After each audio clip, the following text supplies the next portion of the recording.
Hello from Sydney, Australia. Today's talk, why environmental enrichment, goal setting and intensity.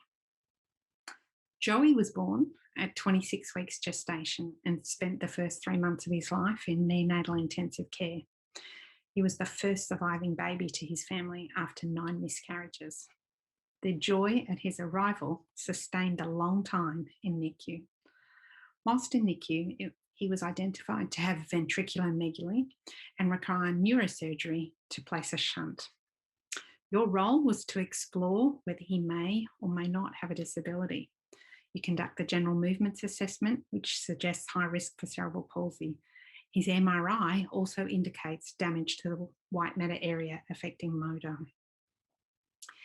His parents had a somewhat surprising reaction to the idea that he had high risk of cerebral palsy. They said, "We are so glad he's here. He's our miracle baby. Just tell us how we can help." Today's talk is about why environmental enrichment, goal setting, and intensity can help parents help their children reach their absolute potential. I'd like to begin by acknowledging Dr. Kathy Morgan, shown here in the picture, who is pioneering and leading much of this work and was unable to present today, but sends her regards from Australia. This is our bubble chart or traffic light paper from 2013. Let me orientate you. Each bubble is a treatment and the colour indicates its effectiveness. Green equals effective, red equals ineffective, and yellow is everything else. So many readers were very surprised when we gave early intervention a single bubble that was yellow. They assumed it was going to be green. Late diagnosis, however, has led to a very low volume of early intervention studies for infants with cerebral palsy. Let me show you what was published. Before we started working in this area, there were only 10 randomised controlled trials. And sadly, only 2 of the 10 had showed any benefit to motor gains. One of these, by Palmer in 1988, was very controversial because it compared a motor learning approach or a learning and curriculum approach to the mainstay treatment of the day, which was neurodevelopmental therapy. He showed that there was superior outcomes from a curriculum-based approach. If only we'd implemented this information back in the 1980s. Then, in 2014, I published some work about the benefits of parent coaching, and we could see in children at risk that parent coaching was a green light intervention for improving intelligence, and so were educational programs. We could also see the beginning of this trend that motor interventions where the delivery mode was passive for the child, all of the work was done by the therapist, did not lead to gains.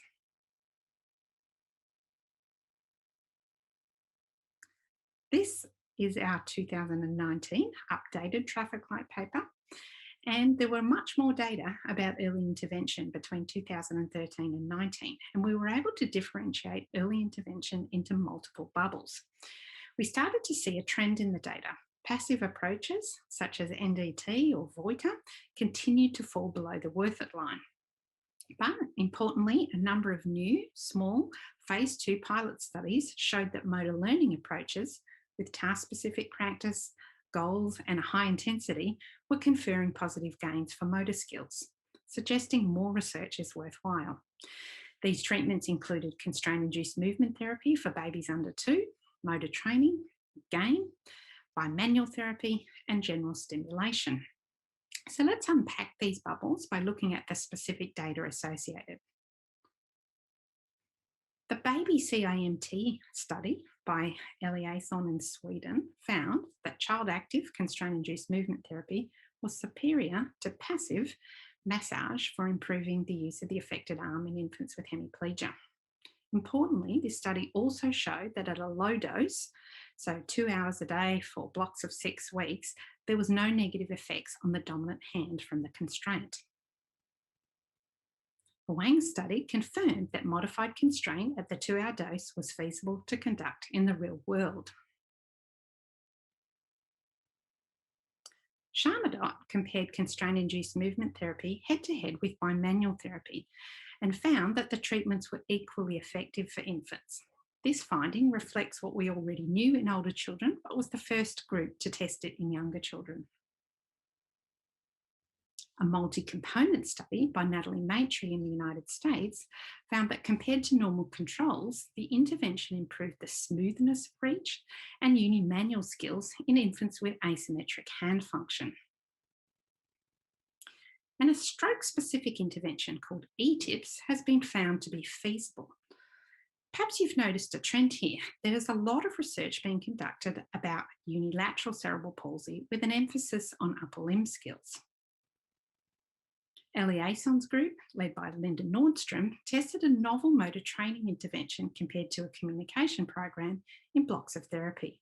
It was called Small Steps. Small Steps, interestingly, however, was for bilateral and unilateral CP.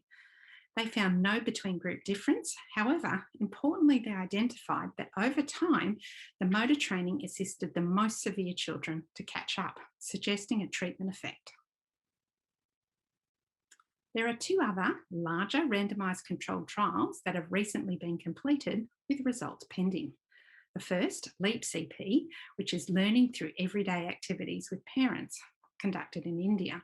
This was a randomised trial of LEAP versus usual care, and the outcomes were on motor, function, and quality of life. The LEAP intervention was an adaptation of Palmer's 1998 intervention and was contextualised for children in India and for parent delivery.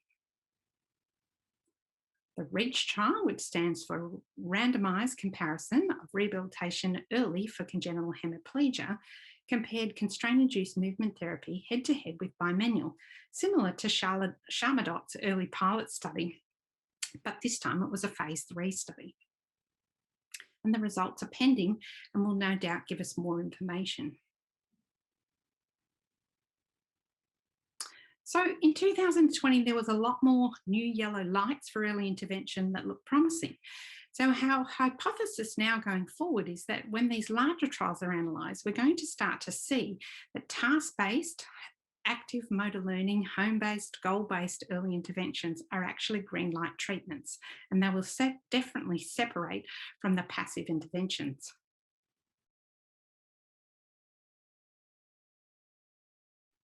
The first principle we'll talk about is family-centred practice. Now, I know that you understand this well. It's when treatment begins with the child and family strengths, needs and hopes and results in a service plan that responds to the whole family. We know from randomised trials it increases parent participation, parent knowledge, it increases children's achievement of skills, it increases parent satisfaction and leads to better psychological adjustment.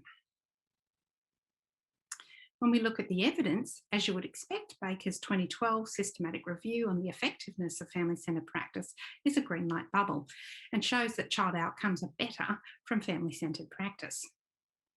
Lawler's 2013 systematic review on carer training indicates something very important, that carers or parents can deliver intervention just as well as allied health professionals. And this, therefore, is an effective and cost-efficient way to provide services. When we dive even deeper into that concept, our review of coaching interventions that train parents found that coaching improves academic performance in children at risk, and for children with cerebral palsy, motor coaching specifically improves motor performance. The ecological approach to intervention recognises that there's a very complex interaction that happens between the child's skills, the task they're trying to achieve, and the environment in which they're learning. Learning for children occurs best in real life environments. Intervention is also more sustainable for families when it can be embedded into normal routines, or they can create a new family routine around the intervention. 3 randomised trials show effectiveness. Now, if we pull all of the trials that have been involved in looking at enrichment and motor outcomes, we can see in this forest plot that it favours enrichment over standard care. The gain is small, suggesting environmental enrichment is an important component, but not a standalone component. It must be built into a multi-component intervention. The third approach that's important is the goal-orientated approach. For children, it leads to much higher levels of motivation and high levels of satisfaction. It can enhance parental competence, certainly for children it improves their function, and it leads to better customisation of home programs about what to practice at home. Now, just because you've set a goal doesn't automatically mean you treat to that goal. It is feasible to say you're goal led, set children's goals, and the treatment have nothing to do with the goals. However, the specific approach known as goal directed training is the practice of specific goals, which are the tasks and activities that the child has identified as a priority for intervention. So when we think about what are we treating, perhaps when we look at the example of bike riding, we're treating issues around the child. Maybe it's balance, maybe it's knowledge about the bike. We could be looking at the environment. Are there a lot of distractions? Are there siblings and other children shouting encouragement?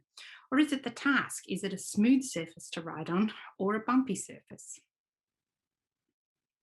When we look at the randomised controlled trials that have measured the effectiveness of goal directed training, we can see there are a few of them, and they all indicate clearly with large effect sizes that goal directed training is beneficial to children for improving function and goal performance.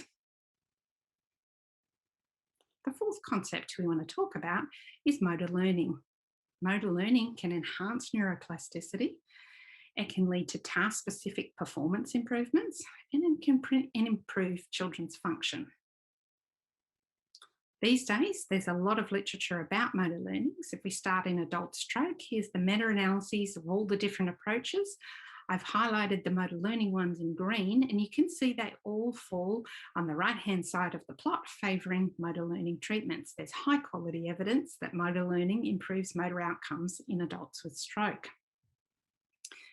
If we move now to developmental coordination disorder, another condition, we can see, interestingly here, that when children receive motor learning treatments, the effect size is large at 0.89, whereas when the same children receive process-based or impairment-based interventions, the effect size is very small, 0.12, hardly worth doing.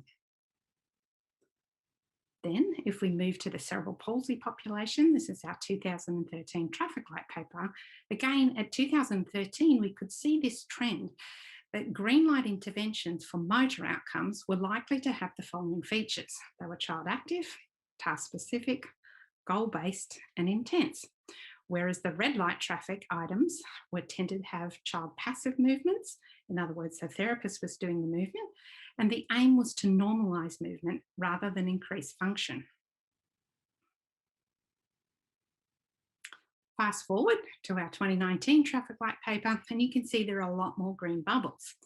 And interestingly, this trend is even further advanced. All but 3 green bubbles included task-specific performance, high-intensity practice with a lot of repetition. So let's come to this issue of intensity. So imagine I have a twin and we've both been invited to play piano at the Opera House in Sydney. She's been practicing her whole life, the piano, and she's pretty good at it, whereas I've been doing general fine motor activities. I've been doing yo-yos, cutting and pasting with scissors, been working very hard with my OT. So what we did was a systematic review that looked at all of the trials looking at upper limb training in children with cerebral palsy. There was over 700 participants when we pulled the trials. We split the trials into different treatment aims. First of all, what we call top down. So that's my sister playing the piano. So in this case, the therapist was working on the child's exact goal of playing the piano and practicing and refining performance. It could have included things also like co-op or cognitive orientation to occupational performance treatment. The second group of literature was the group that I was doing as the twin that never played piano but had done lots of fine motor activities. It was bimanual, constrained, habitual, so lots of general task performance. And then the third group of papers were papers that were non-functional, but they were movements. So gaming, robotics, strength training. So all training movements, but not necessarily eliciting the child's goal and practicing the goal. And we excluded all the papers where the therapist was making all the movements and the child was passive. What we found was we built ROC curves or receiver operator curves to determine the threshold of effect. So what is the tipping point when you start to see a benefit? And we saw this important trend that specific training leads to a benefit at a much lower intensity. So after 14 hours of practice on something like goal-directed training or co-op, where you elicit the child's goal and you actually practice the goal, at 14 hours you start to see a benefit. Whereas if the goal is, if the approach is much more general, so like me going to the piano concert without ever practicing the piano, but lots of fine motor practice, it takes 40 hours to get a result against that type of training that is more general. And this fits with what we know about neuroplasticity. If you look here at these slides, the left-hand column is a non-musician's brain, and the next column is the musician's brain. And you can see more space dedicated to the practice of music. So specific and intense training enhances function, and at a lower dose. Now, I've just given you a lot of different information about different approaches. So I'm going to now pull that together into something we call the READ model. Here's an overview of the model, and I'll now move you into looking at that zoomed in at much closer detail so you can read it. So the READ model is about rehabilitation evidence-based decision. This is some of our new work. In layer one, you begin with the child set goals, and you might rate them on formalised instruments such as the Canadian Occupational Performance Measure or the Goal Attainment Scale. The first question in layer two is, are these goals realistic for this child with this ability set? And are they possible for you at your service to deliver? If the answer is yes in layer three, then you can move on to layer four and select the intervention. However, in layer three, if the answer is unsure or no, you might need to take different actions. So if you're unsure, more assessment might be required to identify the goal limiting factors to see whether it is a realistic goal. If the answer is no, then it's very important to communicate prognostic information to the family to assist them with the decision making. So let me give you an example of this. Let's say you have a 5-year-old child who's GMFCS level 5, and the parents set the goal of independent walking, but the child is unable to hold their head up. This would not be a realistic goal, and it would be very important in a family-centred and compassionate way to communicate to the family from the gross motor prognosis curves that this wasn't realistic for this child. If, however, you were talking about a 5-month-old baby who had just learnt to hold their head up and the parents wanted to work on independent walking, well, you know it's a much higher likelihood that this is possible, and that if they're able to sit by 2 years of age, then it's very probable they would be able to walk. So in that case, it might be a realistic goal. So it all depends on the age and the prognostic factors for that child. Moving to layer 4 now, on the assumption you've got a realistic goal that's possible for your service, there are some considerations when you select the evidence-based intervention. You can go to the traffic light papers to look at the options. The first thing we're hoping you do was select from the most effective options available. So we're choosing green light interventions first. You also want to consider not randomly choosing one of these green lights, but something that has a mechanism of action that has good concordance with the goal. So if the goal is to ride a bike, then it's going to need to be a task-based practice of bike riding, for example, a neuroplasticity-based approach. In addition, you'll need to consider the comorbidities of the child and the impact on the selection of treatment. So for example, for a child that's non-verbal, you may not want to pick a verbal-based intervention such as co-op, which heavily relies on verbal skills. Or for a child with a visual impairment, you may not want to pick visual cues. You may want to pick a more auditory-based treatment. You also want to move on to considering the family supports, whether they're available to share the dose of the intervention, we'll come to that idea, and what their mental health and supports are like at this stage. Moving along now to the next layer, you want to think about the mode of the intervention. So of course in COVID, we've all translated and transformed to offering telehealth, whether we did it before or not.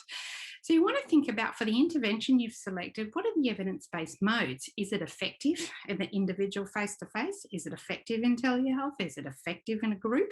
And pick a mode that matches the intervention. Then, moving to layer 6, you want to think about the evidence-based dose for the intervention you've selected. So it's no good picking a green light treatment, but only doing it at less than half the effective dose because the child won't improve and it'll be a very dissatisfying experience for the family. So you need to actually select the evidence-based dose that matches the intervention. This may involve a discussion with the family about whether they have readiness right now to share. If your service is not funded to provide the full dose, whether they can do some of the practice at home to reach that threshold dose. Remembering if they're time poor, then selecting a goal-focused approach. That threshold will be at 14 hours, where if it's more general, it'll be at the 40-hour mark. So you've got an evidence-based intervention, mode, and dose together. Now you go ahead and provide the intervention, you provide follow-up, and your decision here is were the goals met. If yes, then you could discharge or review and set new goals. But if it's unsure or no, the goals weren't met, then you want to think about a few things. First of all, were the goals realistic and possible? And you might need to review that now that you've got more information. Are there any intervention alternatives? You could go back to the bubble chart and see if there are other interventions that help reach that same goal target.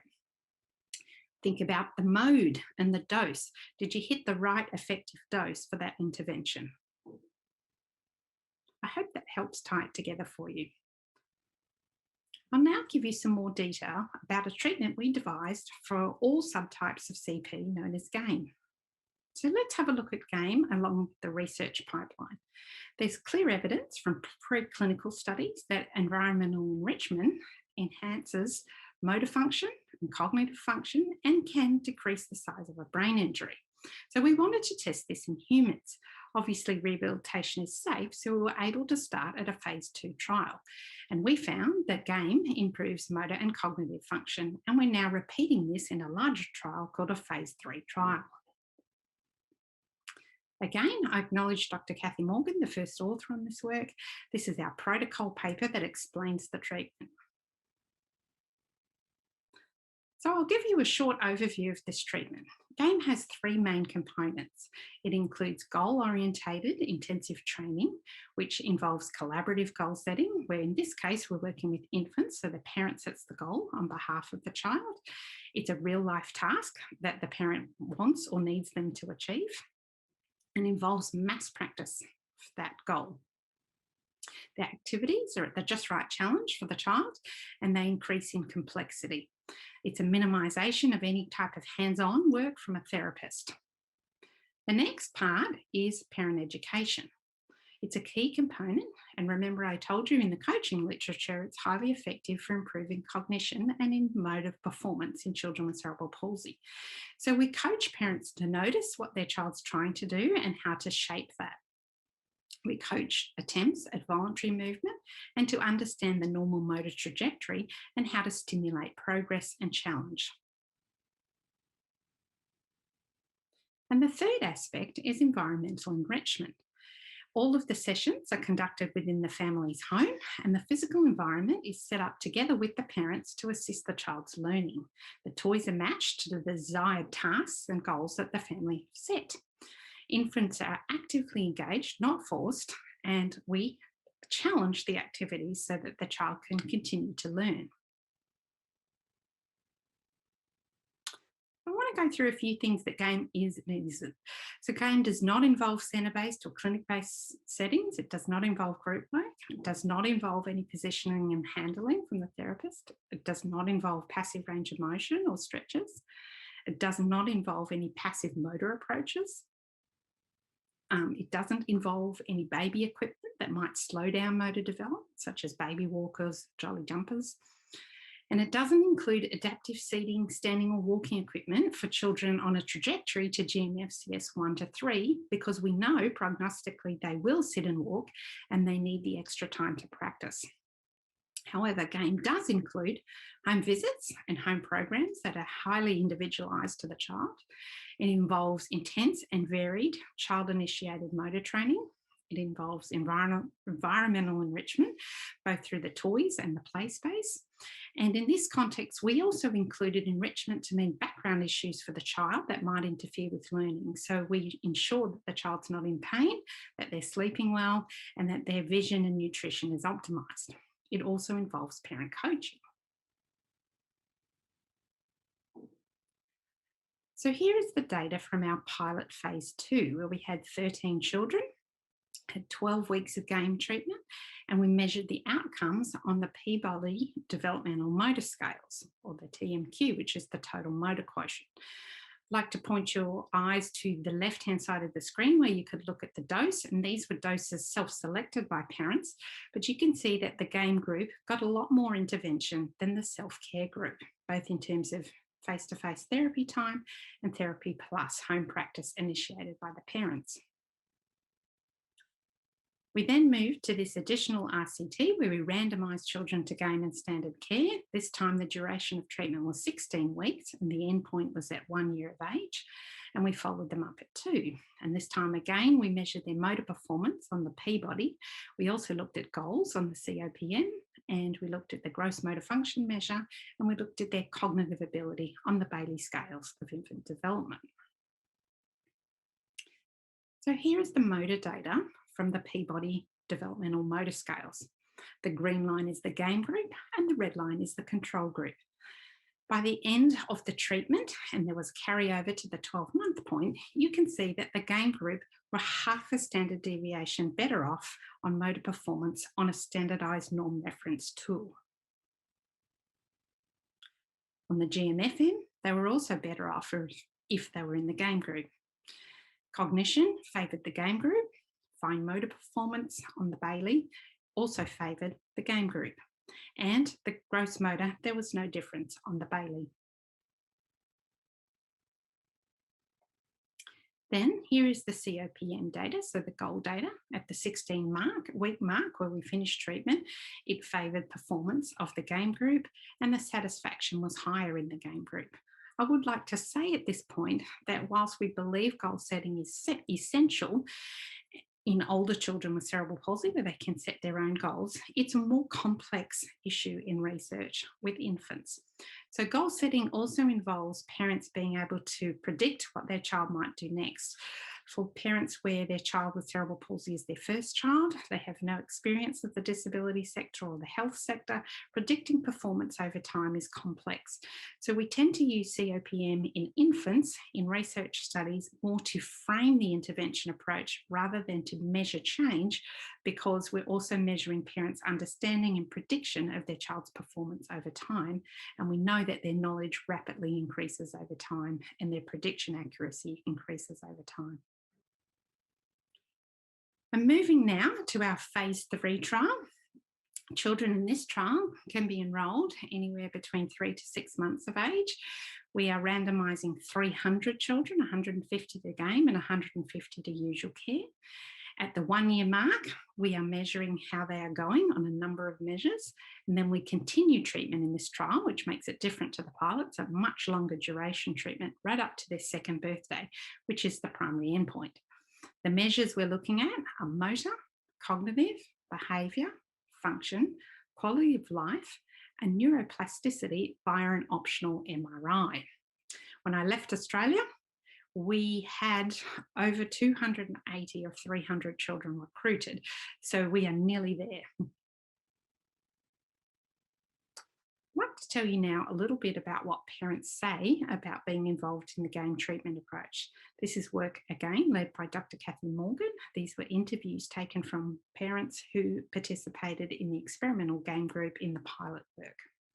They were semi-structured interviews and analysed using grounded theory. The first theme that came out of this work was about being taught. Some parents said, minor things and the most important, that you give us the guide, how to do the practice. You show us how to do standing up, which step, which foot first, which position, and how to do it is the most important thing. Another parent said, to know what to do, I wouldn't have had the faintest idea. You're teaching us both at the same time. This was specifically about being taught around the play materials. You just showed me different sizes, different shapes, just different uses of the toys, and I think that was really different. Using the bigger toys when he's sitting upright, the heavier toys, tends to get him to sit up and pay attention more because he can't pick it up and put it in his mouth, and then he doesn't lose his balance so easily. The next theme was around game being very customized to the child. It's about being given specific advice, like having her areas of need identified, specifically identified, and then having specific advice to do things to improve her areas of weakness. Another parent said, I was really glad when you showed me. You know, when we were playing with her, showing her different toys and how to put it in front of her, how to help her grab it, and how to put it in front of her, and which way to sort of place it. So that parent was talking about scaffolding, how to assist the child to actively grasp. The next theme was about being home-based. You'd do things around what we had. So we'd get out the laundry basket or something. So it was much easier than being somewhere else where they've got their own toys, because you may not have known then how to translate it to the home environment. Yes, so it made a lot of sense to sort of have it in your own environment where you spend most of your time. And you can see this parent is alluding to this theme of it's easier to translate and to practice when you're using my materials. Another parent said, if I was at your office, it probably would have been really hard for me to picture how to do this at home. Whereas because we've been at home, you know, I can just pull out the lounge and do exactly what I'd learned during that session.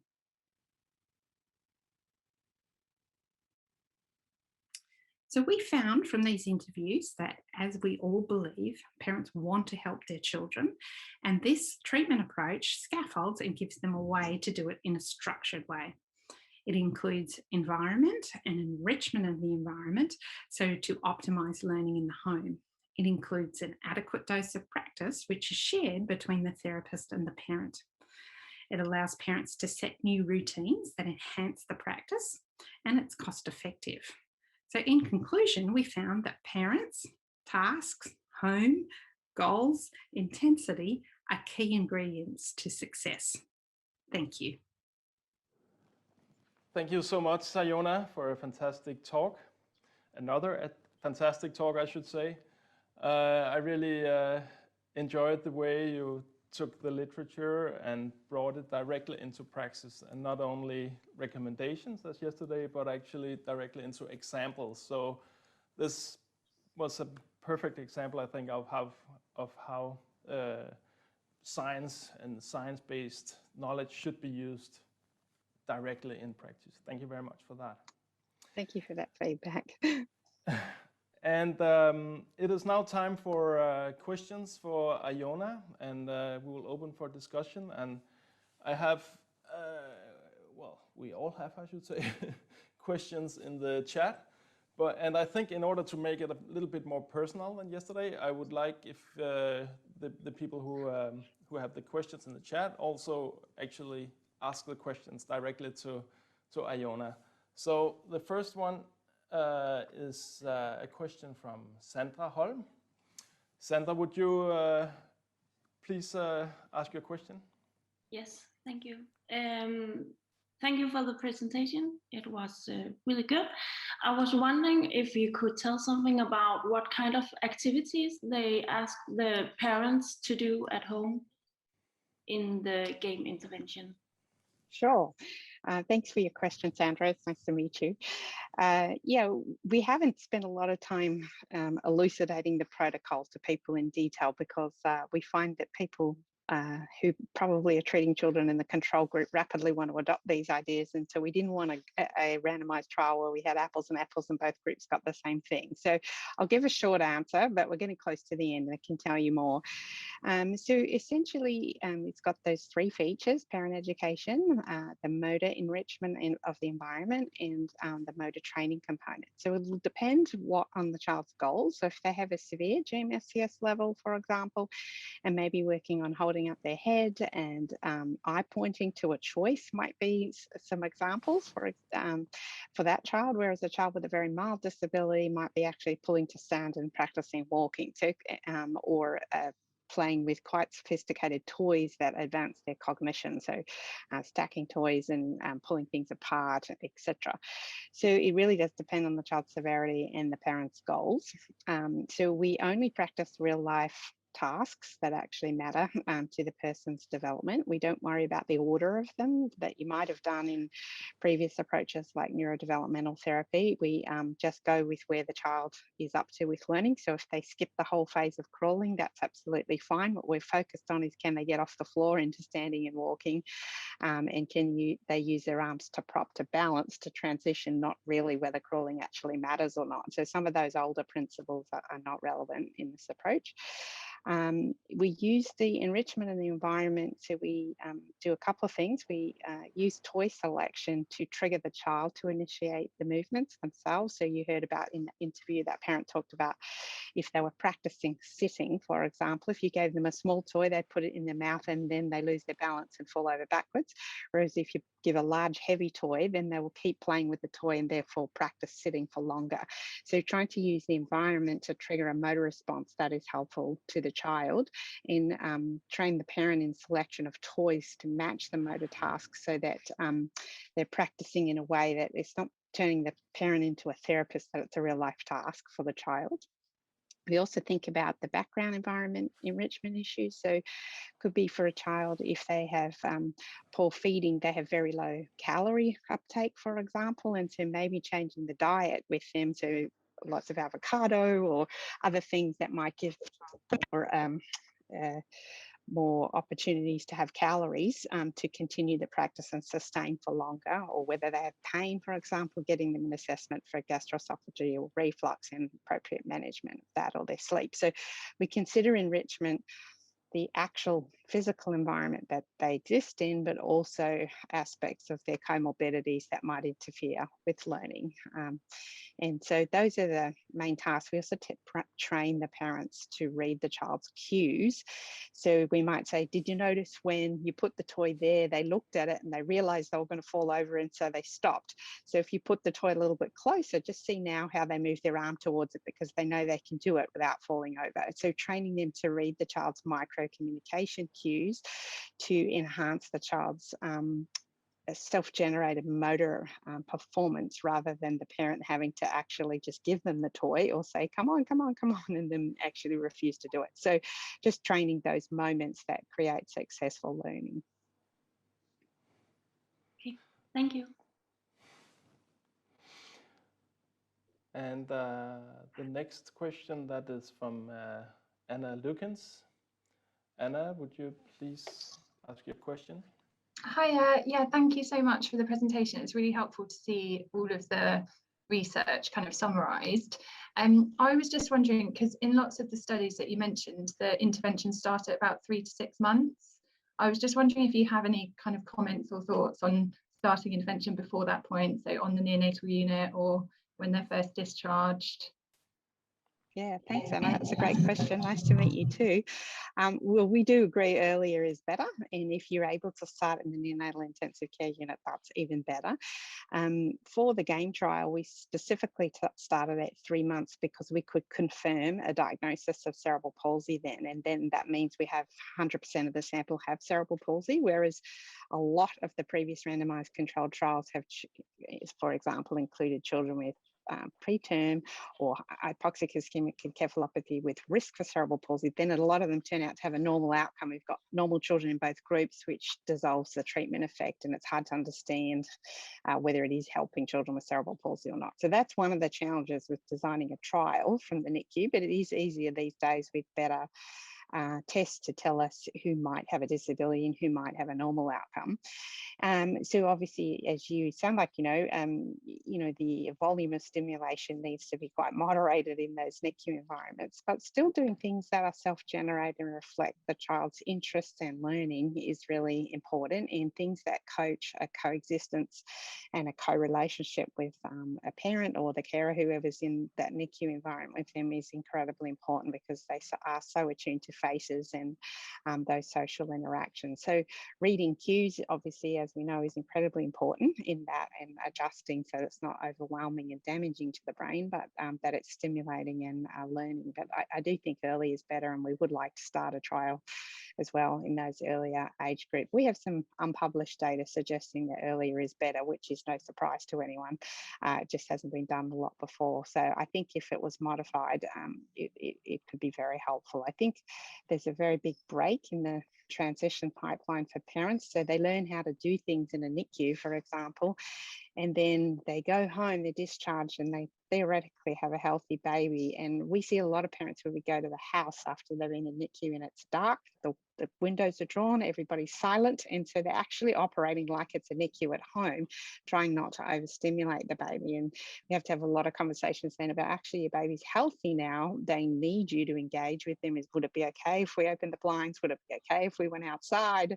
And some of these things. But it is interesting how, because there's this break in the health system where, you know, I think it's said that neonatal patients are the only people that change medical teams 3 times in 6 months. They go from obstetrics to neonatal to community care. And so I think that is a big break, that they get one kind of intervention in NICU and another kind at home. And it is important that we do a smoother transition of the type of intervention that enriches brains once you leave the NICU. Thank you very much. Then we have a question from Anina Ritzaban-Rosenbaum. Anina, would you please? Yeah, so thank you, Iona, for your very inspiring talk. My question actually relates to the fact that when you have a group of children with very severe CP, how can you take some of your thoughts from the game intervention to actually stimulate the children to perform or to at least engage in? So what modalities are you going for? Yeah, great question. Nice to meet you, Anina. I appreciate that question, because a lot of the research is done with milder children because they're bigger responders to intervention. In game, we do include all levels of severity. Nobody's excluded for severity. So all the intervention targets are tailored for children with more severe. So we know that children, it's very difficult to distinguish between GMFCS 4 and 5, but you can categorize them into one group in the under 12-month age. Because we know 25% of people with a quadriplegic involvement actually do walk, we take the perspective when you're under 1 and we don't know your final topography and we don't know whether you will or won't walk, we might have some suspicions from the Hammersmith that we give you every opportunity to be on that trajectory when your brain is trying to learn those connections and still building a pathway to the corticospinal tract, which is still happening. So we do it in a way that is challenging for the children, but is manageable. So if head control is where they're up to, then we would work really hard on that. Activities that mean something to the child that are learning. So not just tummy time in inverted commas, which a lot of parents understand they have to do, but a lot of children don't like doing. Actually, what is the activity they're doing? Nobody gets on their tummy for no good reason. That they're there to do something. Usually it's, mobile children, it's to get off the floor. So what are they doing when they're there? So setting up engaging cognitive activities, particularly for children with severe physical activity. So it might be simple iPad swiping, for example. So there's a lot of cognitive stimulation in those activities while they're practicing head control, so that they're very engaged to do that. For children, in the phase where it's looking like they're going to be non-ambulant, we might move to early powered mobility well under 1, so that there is that cognitive stimulation about learning to go around, over, through, not just waiting for someone to pick you up and take you somewhere, so that you have that communication enrichment of actually deciding what you do and problem solving.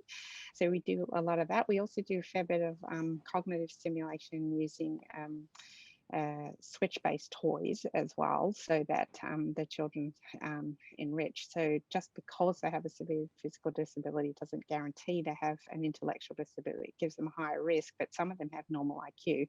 And so we do reading with every single child, and for literacy development, but also cognitive enrichment of a lot of choice making and problem solving types of activities. Thank you. Thank you for that. And then we have a question from Jens Bo Nielsen. Jens, please. Yeah, hi again, Iona. Hello. Thank you so much. Really wonderful. And it's so important work that you're doing, and we all need this. But I just wanted take up one point which we have run into, and it's sort of a catch-22 situation that obviously we need the RCTs in order to really make sure that we know that what we're doing is the right thing to do.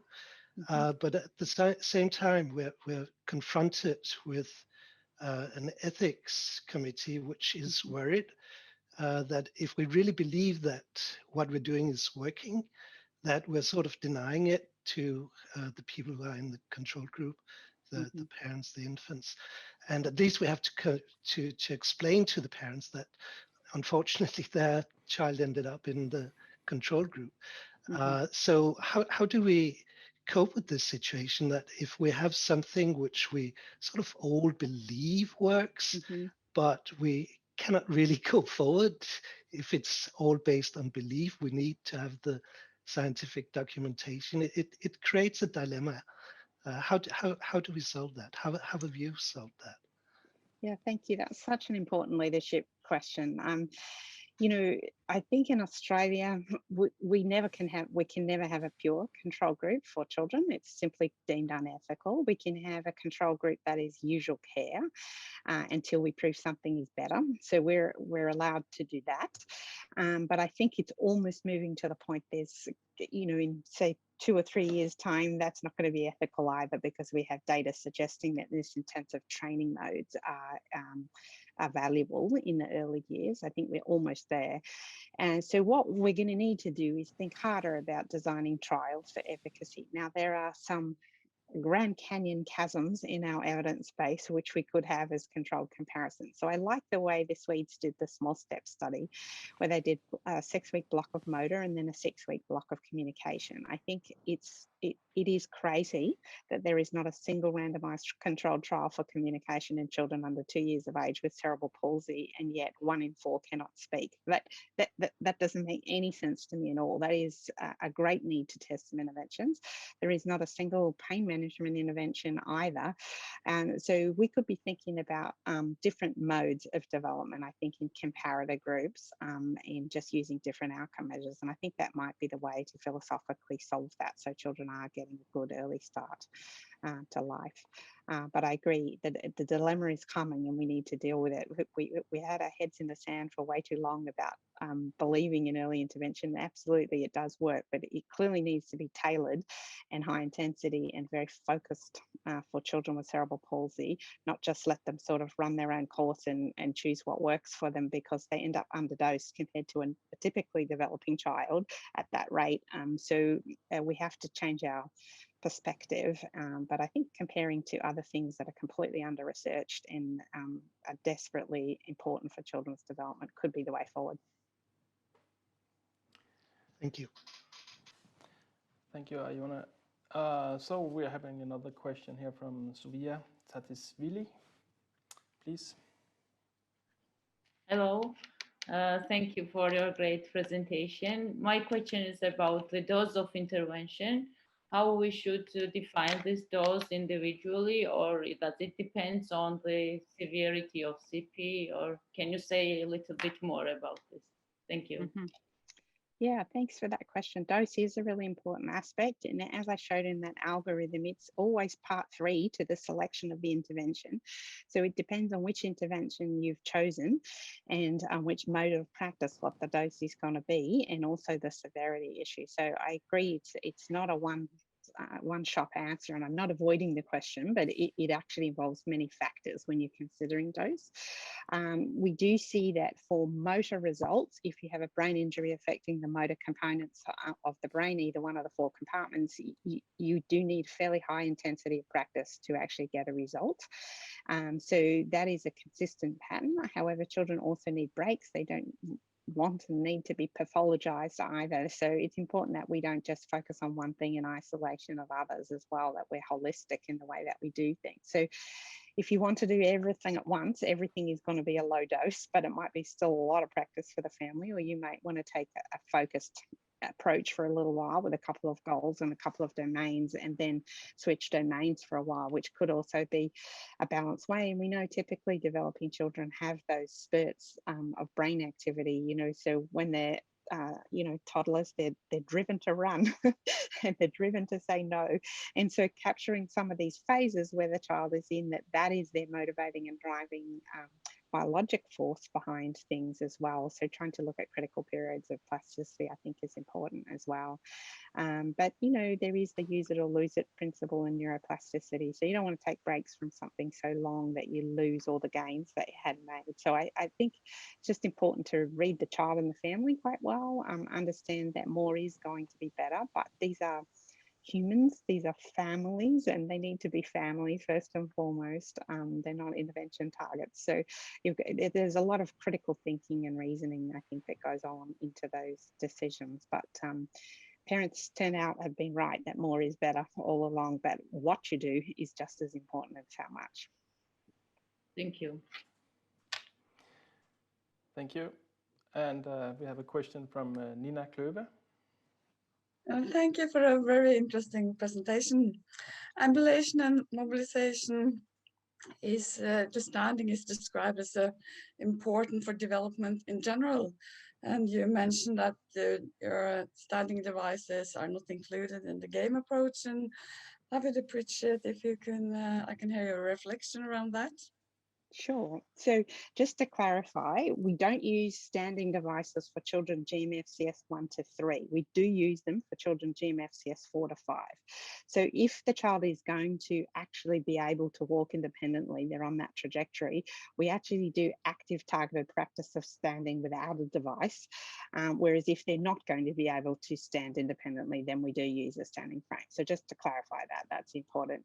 And that comes from a very large meta-analysis done in typically developing children, that when you use equipment such as, you know, bumbos and jolly jumpers and all of these sorts of things that are available in typical baby stores to restrict children's movement in the house but give them a safe play space, we actually has been shown to make children later to walk, not earlier to walk. So we chose the approach of using active standing in those that had the prediction of the capability of learning that skill, so putting all the time into that, whereas if they couldn't, then we definitely gave them adjunctive standing in a frame. Does that help?